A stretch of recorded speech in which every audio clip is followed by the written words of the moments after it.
आपण पाहत आहात सुपरफास्ट 24 तास न्यूज, बातम्यांचा खरा वेग। आज प्रामुख्याने पहिली मागणी आहे की आम्हाला 2017 नंतर केंद्र सरकारनं मानधन वाढवलेलं नाही। 2017 ला केंद्र सरकारनं अंगणवाडी कर्मचाऱ्याच्या मानधनामध्ये 1,500 रुपये वाढ केली होती। जवळपास 10 वर्ष होऊन गेले केंद्र सरकारनं अंगणवाडी कर्मचाऱ्याचं मानधन वाढ केली नाही।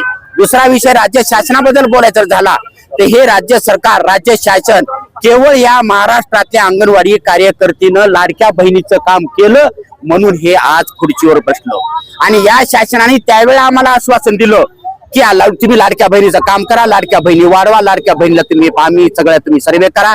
म्हणून यांनी इमानदारीनं घर म्हणलं नाही, दार म्हणलं नाही, शेत म्हणलं नाही, लेकरं नाही, कोणता घराचा संसार म्हणलं नाही। अर्थ काय लाडक्या बहिणी नाहीत का? लाडक्या बहिणीचा सर्वे यांनी केला आणि लाडक्या बहिणीचा सर्वे केल्यामुळे हे शासन बसलं। पण त्यावेळेला जे आम्हाला आश्वासन दिलं होतं हे शासनाने आश्वासन आम्हाला पाळलं नाही। नवे यांना म्हटले की तुम्ही कायमस्वरूपी तुम्ही लाडक्या बहिणी आहेत। आज यांना सगळं विसरून गेले। यांच्याच लाडक्या बहिणीमधून यांचं नाव काढून टाकलं का नाही? काढून टाकलं। हे पुरावा इथल्या इथं, मी कोणतं बोलत नाही हा विषय। म्हणून या एक नाही अशा 25 मागण्या आहेत। यासाठी या ठिकाणी आज आमचं आंदोलन चालू झालं। आजपासून आता महाराष्ट्रामध्ये उग्र आंदोलन होणार आहे आणि तुम्ही साक्षीदार आहात, माझे मायबाप, तुम्ही पत्रकार इंडिया तिसरा म्हणजे पत्रकार बंधूंनो, आंदोलनाचं स्वरूप हे तीव्र होईल। यामध्ये आम्हाला शिव मॅडमची सहकार्य आहे, सगळ्या राजपत्रित अधिकाऱ्यांचं सहकार्य आहे, सर्व आम्हाला या ठिकाणी सहकार्य मिळत आहे। आमच्या आंदोलनाला पाठिंबा मिळत आहे। तुमचं सुद्धा आम्हाला आंदोलन वारंवार पाठिंबा मिळत आहे। तुमचा सुद्धा आमचं या ठिकाणी सर्व अंगणवाडी कार्यकर्ते तुमचं सुद्धा हार्दिक अभिनंदन। ओके, काय मागणी? राज्य अंगणवाडी सेविका मदतनीस महासंघाच्या वतीनं आज परभणी जिल्ह्यामध्ये तीव्र धरणे आंदोलनाचा कार्यक्रम चालू आहे।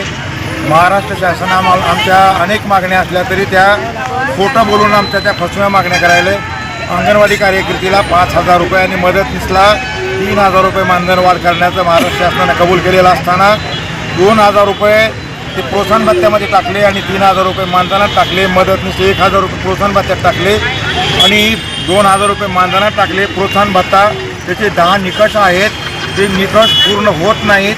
कोपराला गूळ लावल्यानंतर जसं कोणी चाटा म्हणतंय का, अशा प्रकारे प्रोत्साहन भत्त्याचा महाराष्ट्र शासनानं कोपराला गूळ लावलेला आहे। याचा जाहीर निषेध म्हणून आणि हे 2,000 आणि मदतनीसचे 1,000 मानधनामध्ये तात्काळ वर्ग करावे म्हणून हा प्रोत्साहन भत्ता आहे। म्हणजे हे संप आणि आंदोलन कार्यक्रम या ठिकाणी आम्ही ठेवलेला आहे।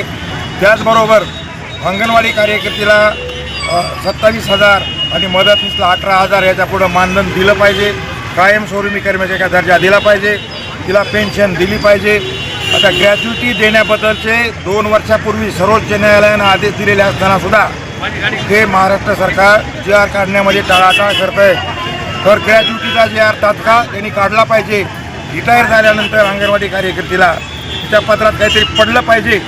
दर वर्षाला 4,000 ते 5,000 अंगणवाडी कार्यकर्त्या या रिटायर होतात आणि याच्यामध्ये विधवा परित्यक्ता यांची संख्या जास्त आहे।